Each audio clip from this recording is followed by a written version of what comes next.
Welcome to Media Makers Spotlight from women in film and video in Washington, D.C. We bring you conversations with industry professionals for behind the screens, insight, and inspiration.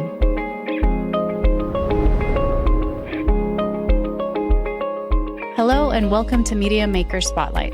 I'm your host for this episode, Tara Jabbari, and today we have the hosts for What Went Wrong podcast. It covers Hollywood's most notoriously disastrous movie productions, digging to the behind-the-scenes insanity of everything from massive flops to record-breaking blockbusters. Speaking with me are Lizzie Bassett and Chris Winterbauer.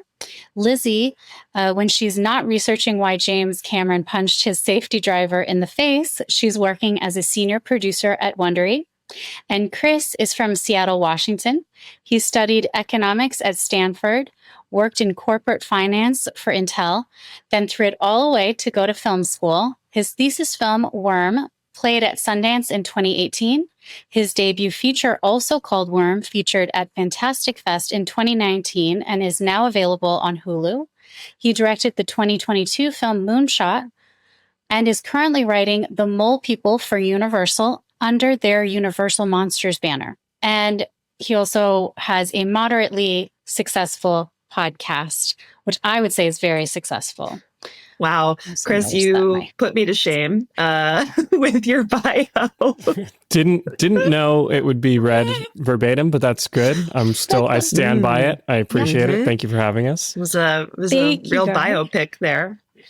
So I found out about you guys through a different podcast, Chelsea Devantez's podcast, which talks about celebrity memoir book clubs and books, and Lizzie was on it to talk about Tippi Hedren and the wacky Roar movie. So, fun fact about me, I love to, after every movie I watch, I go to IMDb to look at the trivia. I read everything I can find out about it.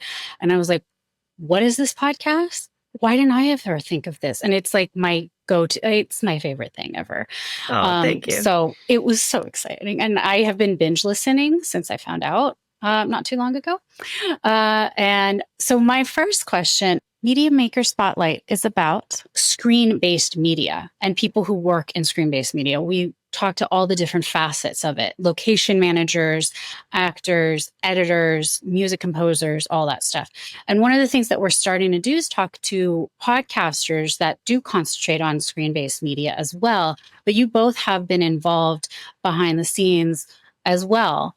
So first, how did you guys decide to make this podcast? I believe it came into being at the Veggie Grill next to the now defunct ArcLight in Hollywood. I think it just came from a place of we both really not only enjoy being involved in productions, but enjoy really talking about them. And, Chris comes from a place of such experience that I found it very interesting to talk to him in particular about movie productions and just how crazy they were. And I used to work for IMDb, actually, and sort of just have absorbed so much movie history and trivia over time that it felt like kind of a natural pairing. Chris, anything you want to add to our Veggie Grill meetup? No, I think when you work in film or around film, the first thing you realize is how insanely hard it is to make anything and to get anything made. And I know I used to be like this. I think most people tend to think, I could do that. Yeah. Or I could do that better. And I've been there. But I think a big part of the podcast, we wanted to celebrate the fact that every movie is a miracle, even the bad ones. It's attempting to land a jumbo jet on the top of a dime. And so it's we don't want to bring movies down. We want to reveal to people how insanely difficult it is to actually get them off the ground. Yes. And I think I'm also sort of endlessly fascinated by the kinds of personalities that do actually succeed in this field because they tend to be eccentric at the very least with some other, qualities mixed in. But yeah. How did you guys meet in the first place? Lizzie is married to my best friend. Oh, okay. See, I didn't get that. Yeah. Yes. Our Who producer, is- David, I grew up with. We've known each other since we were about 7 years old. Yes. Okay. And he's a composer also who's done the scores for Chris's movies. Yeah. And is he also, that was one of my other questions, is the music, your intro music is really cool and like old timely and like a combination of all the different centuries and stuff in movies. Did he compose that? Yeah, that's all David. Yeah, that's so cool. I don't think we had nothing to do with that. I was going to say, entirely I don't think David. we had a single note. Nope. He just sent it to us. Sent it to us one day. Yeah. And we You'll said, notice great. the Wilhelm scream in there, which is one of my favorite parts. Yeah. Oh, fun. Yeah, it's, but I didn't know that there was that extra connection. It reminds me of like, How Did This Get Made podcast. And people are like, if you didn't realize that Paul Scheer and June Diane Raffa are married. So every time he's like, how are you, June? She's like, I'm good. How are you, Paul? The joke, because they're married. Yeah. They like drove to the studio together and all that stuff. So that's why you guys had that friendship and personal connection. And then you guys had these, like, how difficult it was made, and you guys decided to make this podcast. And one of my favorite things is like learning all the different things that it took for actually, which one is it that James Cameron punched his driver? Well, I have to give James Cameron a little bit of credit here. It's not his driver, it's his safety diver. And it was in the abyss, I do believe. Oh. And it was because I can't remember exactly. I think it's that the guy was trying to put a mask on him underwater because he was trying to save his life. Trying to save his life, yeah, sure. But unfortunately, it was like upside down or not working, and so James Cameron and punched him in the face so that he could swim the rest of the way to the surface. And now he's alive. So he wasn't like wrong, technically wrong. He did need to live. All right. Did you ever have to interview him for IMDb? No, I would have been scared. I'm trying to think of like the most terrifying interviews I had. Almost everybody is very nice, but the only thing is we did like most of our interviews, especially earlier on at press junkets, and people are just so tired. And like you learn to I felt so bad for them. They're doing like 100 interviews over the course of 2 days, and they're getting asked the same questions over and over again. But yeah, for the most part, everybody was lovely. I wanted to see, like, is there a film that you guys looked into, but you were like, okay, so people want to know about this film, or we want to know about this one. And you're like, wow, everything went right for this film, so we can't really do it.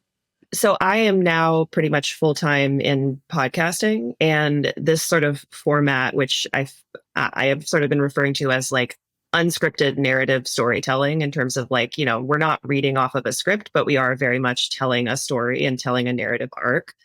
For me, the most important thing when we're looking at a movie to cover is that it has that narrative arc, and that it has like a main character that you can really follow, that it has interesting twists and turns. If it's just sort of the same thing happening over and over again, if it's just financial failure, stuff like that, I'm not as interested in. But Chris, I don't know what you think. Yeah, no, I agree. There are instances where people assume a lot of things must have gone wrong. Speed Racer was an example that I had looked into. Speed Racer, relatively speaking, seems like it was a pretty smooth production. I mean, it's become kind of a cult classic. The only thing that's really interesting about the making of is the release. So if it's limited to one angle or aspect of the movie, not dissimilar Idiocracy people talk about, because the release was botched so badly. From the little light research I did in testing it out, it didn't feel like there was crazy stuff going on behind the scenes, as opposed to a movie we'll cover at some point, Shrek, which was almost entirely voiced by Chris Farley and partially animated, and then he died. And then his brother his brother can do an impression of his voice, decided not to finish the film because he was too devastated. So then they brought in Mike Myers, who did it entirely normally, and then decided to do it with the Scottish accent. And so they basically recorded / animated the movie multiple times. Yeah. And again, what becomes fun about that is like the unintended positive consequences are all of a sudden they're writing jokes about movies that were released only months before, Shrek comes out. And so it feels insanely relevant for an animated film. So it's like, you want to find the movies and the shows that have a through line, like Lizzie's saying, that feel like, oh my gosh, this thing hit potholes every step of the way, and yet it still made it into the world. Yeah, I was going to ask also are there any films that really stood out to you and surprised you the most, whether positively or negatively or just in a fun factedly? So like for me, I was thinking of The Mummy when you guys were sharing that Anne Rice actually wrote a version with Daniel Day-Lewis to play the Mummy. And I remember I was working out at the gym and I was like, put the weight down. I had to text my best friend. I was like, dude, in the 80s, it would have been Daniel Day-Lewis as the Mummy. She's like, oh man, I would have watched that and all that stuff. So I'm very interested in, and I would like to be covering more women directors because I feel like a lot of the backstories there have been fascinating.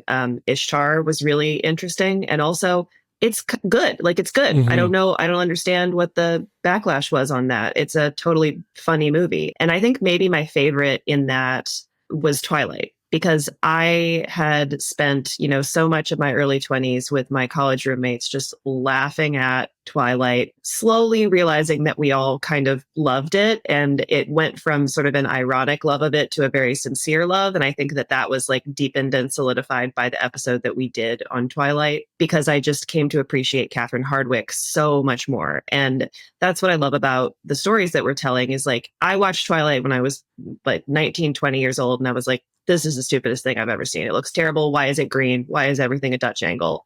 What is Kristen Stewart doing? But then going back and like reading about the production, reading about how she had no money, she had no time, like she had to use these sort of no-name actors. They were, pushing her to create this massive franchise and giving her zero support. And then you realize like she actually did an amazing job, and she created something that, sort of founded this whole visual world, and it was striking, it was campy and funny, and it was great. And so that's probably my favorite one in that vein. That is I downloaded it for one of these days. I fly a lot. And so I was like, that's going to be on one of my fly lists. So I hope you enjoy it. I really loved it. And it's, I just, I love Twilight now. That's interesting. Chris, any ones that stand out? I love all the stuff from the 80s and 90s that would never survive in the sanitized landscape of corporate produced film. Now I'm thinking of Super Mario Bros., the 1993 version versus the more recent version. Or if you go back to something like Howard the Duck, which is technically a Marvel movie, I really love the weirdness that was allowed to be injected into these movies. And listen, they're not polished. They are definitely rough, but there was a lot of personality present that I appreciated that has really been, I think, kind of sucked out of a lot of these really big tentpole movies, which, by the way, are incredibly well made. There's no argument the more recent superhero video game adaptations have stepped up in terms of production value, probably by an order of magnitude. But I really like seeing, and then the directors just arbitrarily decided to give the characters super small heads and have a machine that turns them into dinosaurs. And it's just like, great, that sounds fun. We need more of that. Have you guys noticed, because you also do older films like Citizen Kane and stuff. Yeah, I love those. And what was really nice about Citizen Kane episode in particular was that you also give sometimes the backstory of the filmmakers too, right? And have you noticed there was a shift in how maybe laws were given to protect cast and crew and things to avoid more things to go wrong? Like there were deaths that happened.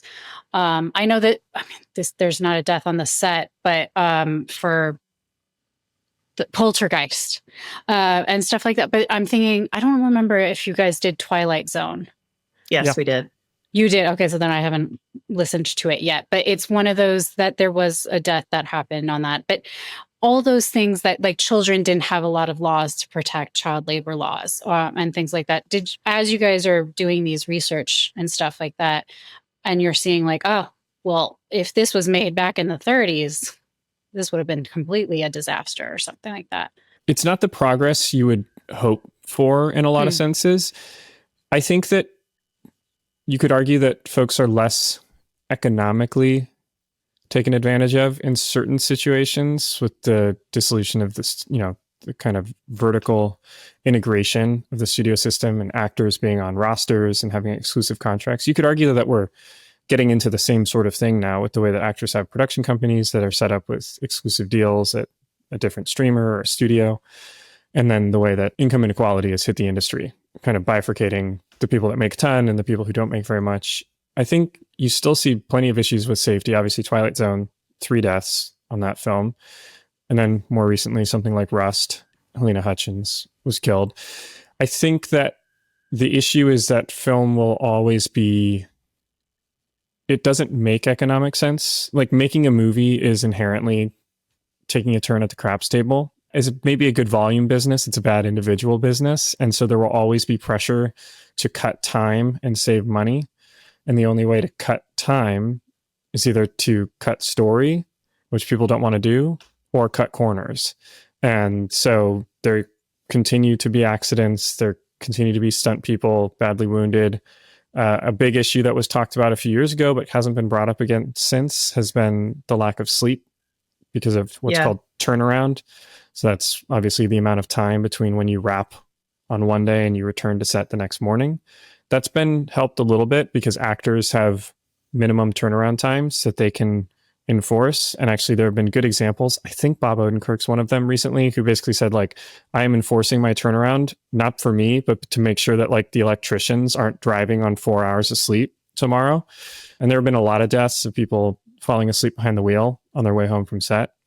So I certainly think the laws have gotten better in some sense, but a law is only as good as the enforcement mechanisms. So again, you need people at the top, producers, actors, directors, who are willing to put their foot down and say, nope, it's okay. We're going to spend the extra money and we're going to be safe on this production. Historically, like a lot of films have been made predominantly producer-wise, director-wise, certainly, even writer-wise, by a certain demographic, typically white, straight men.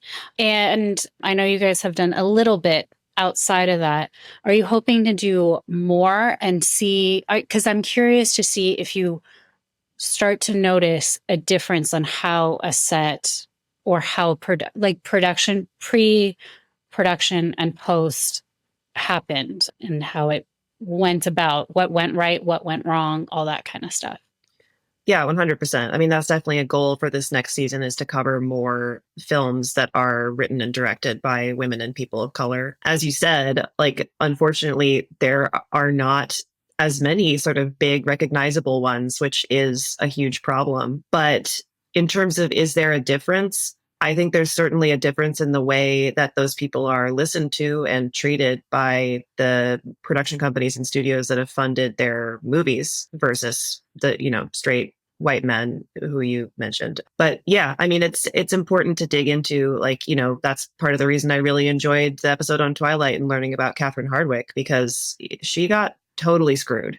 And that's not an uncommon experience. But you hear actors talking about this more and more. I think particularly for women on set, the more women that we get behind the camera and on crews, the safer they feel, the more comfortable they feel flagging when something is off. Just the introduction of intimacy coordinators has been a huge advantage. Not to say that those are all women, they're not, but I do think that it's just so important to get women and people of color, particularly behind the camera, and also writing. It makes an enormous difference. Yeah, I was just listening this morning to your episode on Blade Runner.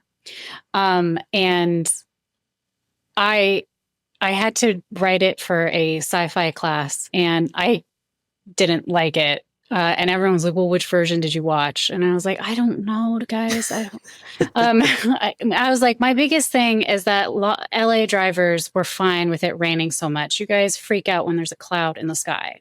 I'm from Chicago, like we get every weather. And so I was like, that's the biggest thing that I was like annoyed with. But one of the things that I had written, and my teacher loves that movie, I was like, wait, I'm sorry.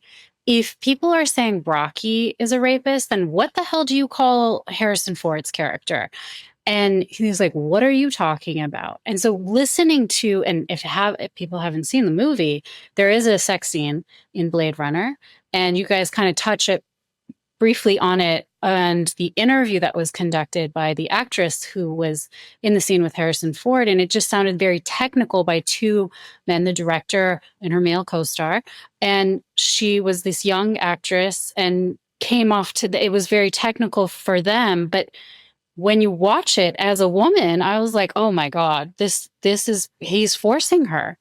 And all sorts of stuff. And then Chris, you pointed out, and you're like, well, if it was made today, they would have an intimacy coordinator there to kind of help them get the message across that they're trying to convey, because it doesn't convey consensual, really.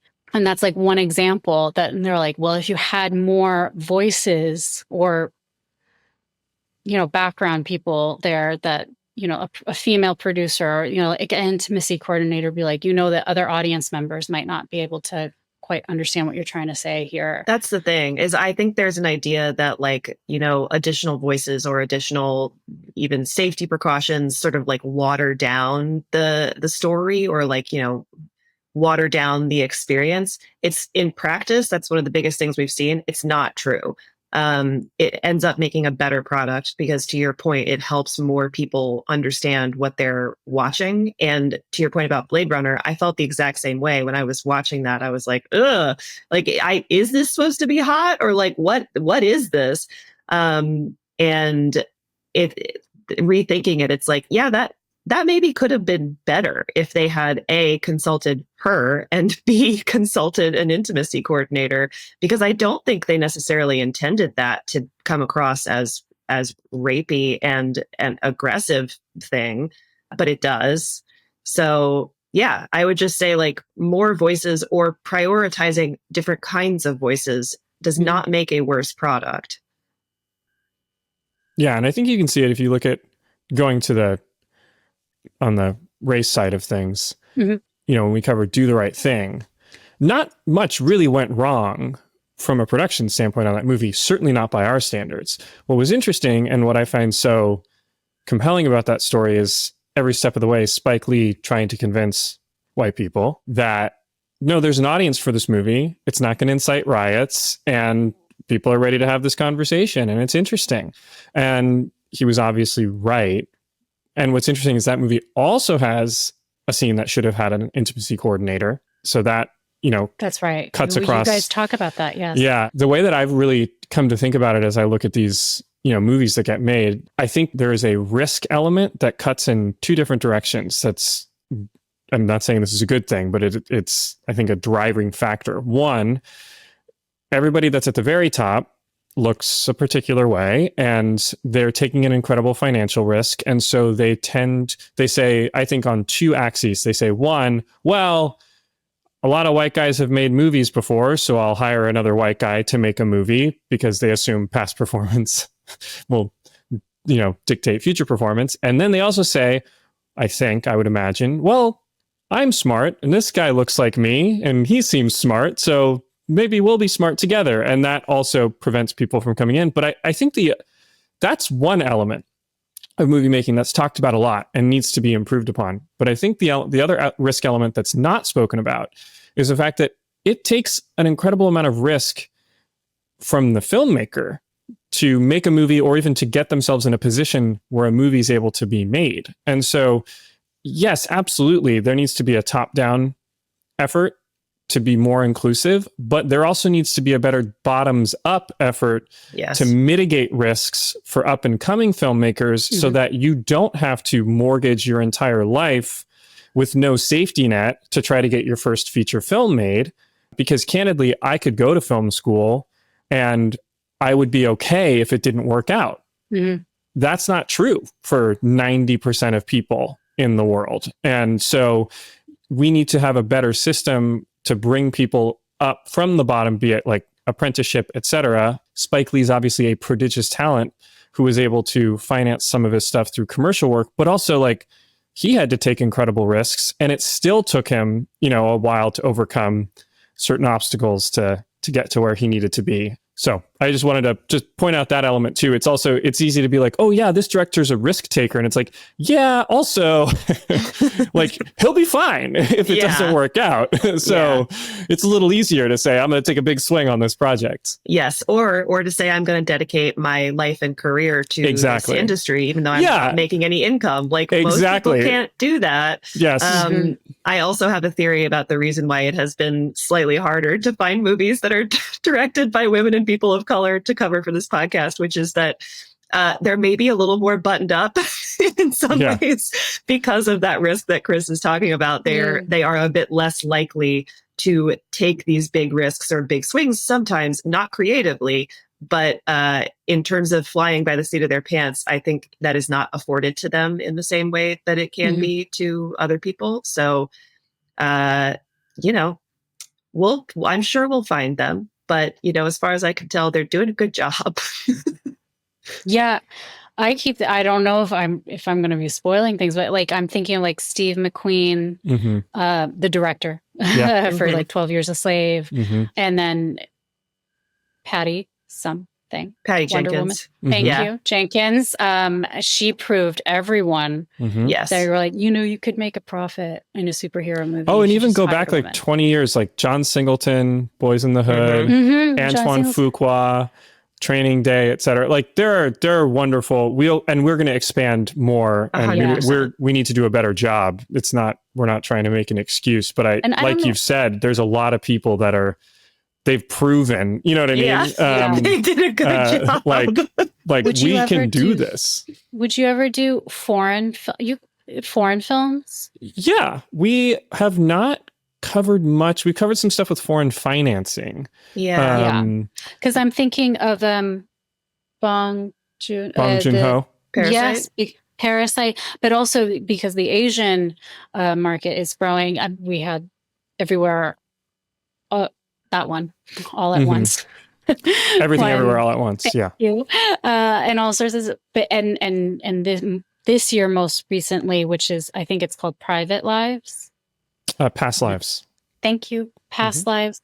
I am all over the place, but it's all these different stories. Or for me personally, one of my favorite films of all time is called A Separation, and it won Best Foreign the Iranian film. Sure, Iranian film. And I was like, one of my reasons is you didn't have to be Iranian to love it. Yeah, if you're a child or a parent, you can relate to it, right? Yeah. So you could be Dutch, American, Persian. And I think there's some crossovers too, like high on my list, John Woo, Face Off, and Mission Impossible 2, but we could also go back and do like, and we could also go back and do, you could do Hard Boiled, A Better Tomorrow, some of his early like Hong Kong gun fu stuff. And so, yes, there are certainly areas to cross over, I think, into foreign film. And you could go even, early Guillermo del Toro, early Alejandro Iñárritu, early Alfonso Cuarón, stuff like that as well. So, I could talk to you guys all day about this stuff. Anyway, but I just have a couple more questions. Sure. Because you all have lives. I don't. You guys do.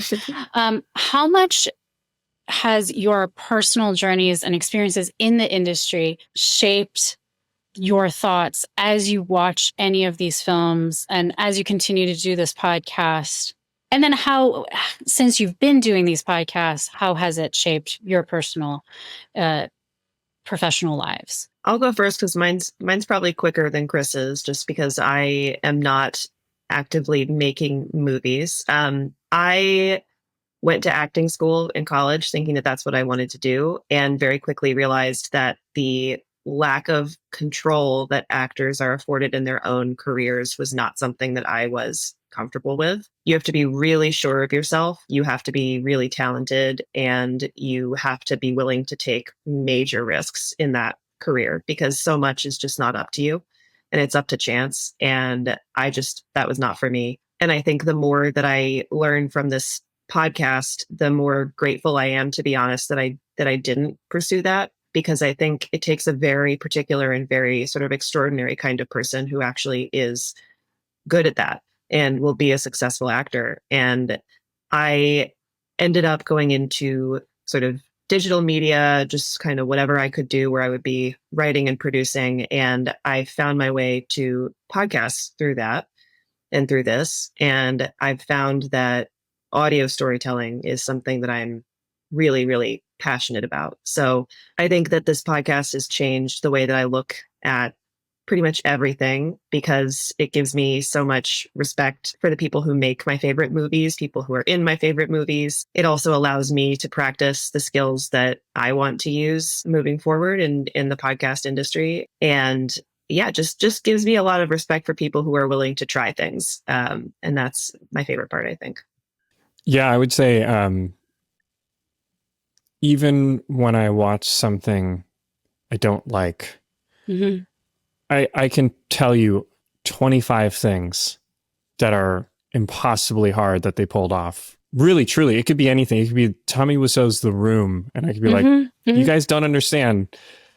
That was actually a tough shot, that they just did. And it worked. So I think what I've enjoyed most is that it's really raised the floor and the ceiling for my experience watching pretty much anything. There are some new shows I was texting Lizzie about that I wasn't enjoying, but I can still appreciate so much about what they're doing well. And it's also, working as a writer and a director, it gives you some good insight into things to look out for. And a lot of the things that go wrong in these movies are beyond anybody's control. They are effectively force majeures. There's a regime change at the studio. The budget gets cut at the last second. Your lead actor dies. There's nothing you can do about some of these things. But there are some things that you can avoid, like not having a completed script when you start filming. And sometimes that works out amazingly, Gladiator. But sometimes it doesn't, Town and Country. So, you learn a lot, I think, about there's definitely common pitfalls and through lines with these movies. Hubris tends to be at the top, a bit of a common thread. But for me, it's just made watching, you get a sense of like, oh, I kind of think I know how they did that now, which is really fun. And then B, it makes you, if you don't know how they did it, really want to figure out, okay, how did they pull that off? How did they do that? It's kind of like a little film school. It is like they call it movie magic. It is magic a lot of the time. Like what they're able to pull off is truly, truly incredible. +1 to everything Chris just said. It's made watching movies more fun. Well, I was watching, I watched Moonshot and I watched Worm, the feature film before. Thanks for watching. Yeah. And I'm like, wow. I mean, after all his research for the podcast, at least for Moonshot, because it's after you did the podcast, I was like, I can't believe he went all the way to space. Like, I would be like, I want 2 sets. Oh, no. Trust me. And I want 3 people. No, I had those thoughts. I was like, I don't know what we're doing, guys. This is too big. We're making some mistakes here. I'm like, oh my God, this person's in it and this person's in it. It was so cool. They were really sweet. And I mean, I was like, Worm particularly, I was like, oh, that caller would have been on me for a long time. So, you and me both. So, but it was an interesting to see that you went through all of those different shots, like interior, exterior, and all these side characters that come in for like one scene. And you're like, wow, you really went for it. It's a full feature kind of thing. But that was what I was curious to see if you're like, for your second feature, you're like, no, I can do this. We're going to go to Mars. No, that was just, I was hired as the director. So that was like, the script says we go to Mars. So we're going to Mars. I really enjoyed working on that movie. It probably wouldn't have been the one I would have written if they had just said, here's some money. I maybe would have kept it Earthbound, but that's not how the world works. Well, I have one other question. Is a lot of podcasts start going and doing live shows, touring, things like that, even when it's more of similar podcasts like yours, where it's not interview based or you don't really have guests. You've had a couple of guests on your episodes, but and we've spoken to a few of them, and they're like, it has been really interesting to have an audience with us versus just having the studio. Have you guys ever thought about doing live shows or touring? Yeah, we've thought about it a little bit. I mean, I think candidly, we would want to get a little bigger before we do that. But I've been to a couple of podcast live shows. I was actually just at one last night, and I think that they can be very fun. I think my favorite ones that I have seen have not been a direct version of an episode. Like, they're not the same as what an audio episode would be. They've got an additional feature, whether it's they just do the same story for all their live shows and they have like a visual component that they're sort of working with behind them. I find those to be the most enjoyable, because otherwise, why wouldn't I just listen to an episode of the podcast? So that's sort of what I've been thinking about. But potentially in our future, I think we need to figure out some movie rights issues. Or Q&A with the audience would be cool. Yeah, and the right guest, or something. Like if we could get someone really cool from the movie to come, like that would be fun. What has been something that unexpected thing that has come up from the podcast since it started for you guys? Someone told us Norman Lear listened to our episode on The Princess Bride. Yeah. Before he passed, like very shortly before he passed, actually. Oh, wow. So that was probably the coolest thing we had. That was really cool. That, and I guess finding out that the script supervisor from Twilight also she listens to it. Who did Killers of the Flower Moon. She just finished that. Yeah. Whoa. And then, just getting reviews from people who hate you. It's like a very no. Very rarely. But we do some time on YouTube, so that's not been a surprise to me at all. But no, it's true. And like getting a review on a movie is like way more crushing than like your voice sucks, dude. But that is a funny part of the it's wonderful getting positive feedback, but it takes 100 good reviews to wash out the taste of one bad review. So you have to kind of really be careful with how often you're checking those things. No, but people have by and large been so kind and supportive. I was listening to The Birds recently, and I personally love Alfred Hitchcock. I know he's controversial, and Chris, he's a great director. Lizzie, you did the thing, and you were telling the backstory, and you were like, everyone, he was an awful person. Doesn't mean you don't have to love the movie and stuff. And Chris is like, oh, you're going to get a lot of Hitchcockians mad at you. And I'm like, yeah, we got a few. Kinda. Yeah. So we got a few like reviews or emails on that one. And I was like, Ingrid Bergman loved him. So she worked with him on Notorious and so many other stuff. But anyway, I know. People are complicated. People are complicated. They have complicated interactions. Ooh, and it's interesting. I would be curious if you guys ever did like a Sidney Lumet film, because he also has written like the go-to book about filmmaking. Making movies. I've certainly read it and stuff. And it's a great book.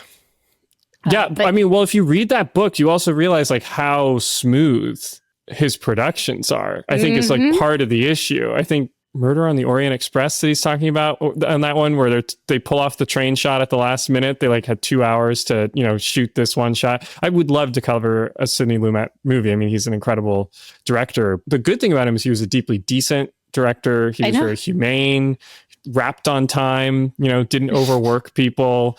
Not a great fit for our podcast. Yeah. We'll just do a one what Never went right punched episode. A driver. No. Just was like kind of, and we covered Jurassic Park, but Spielberg is not a dissimilar operator. Right. Like the guy just knows what he needs, knows what he wants, cruises through his movies.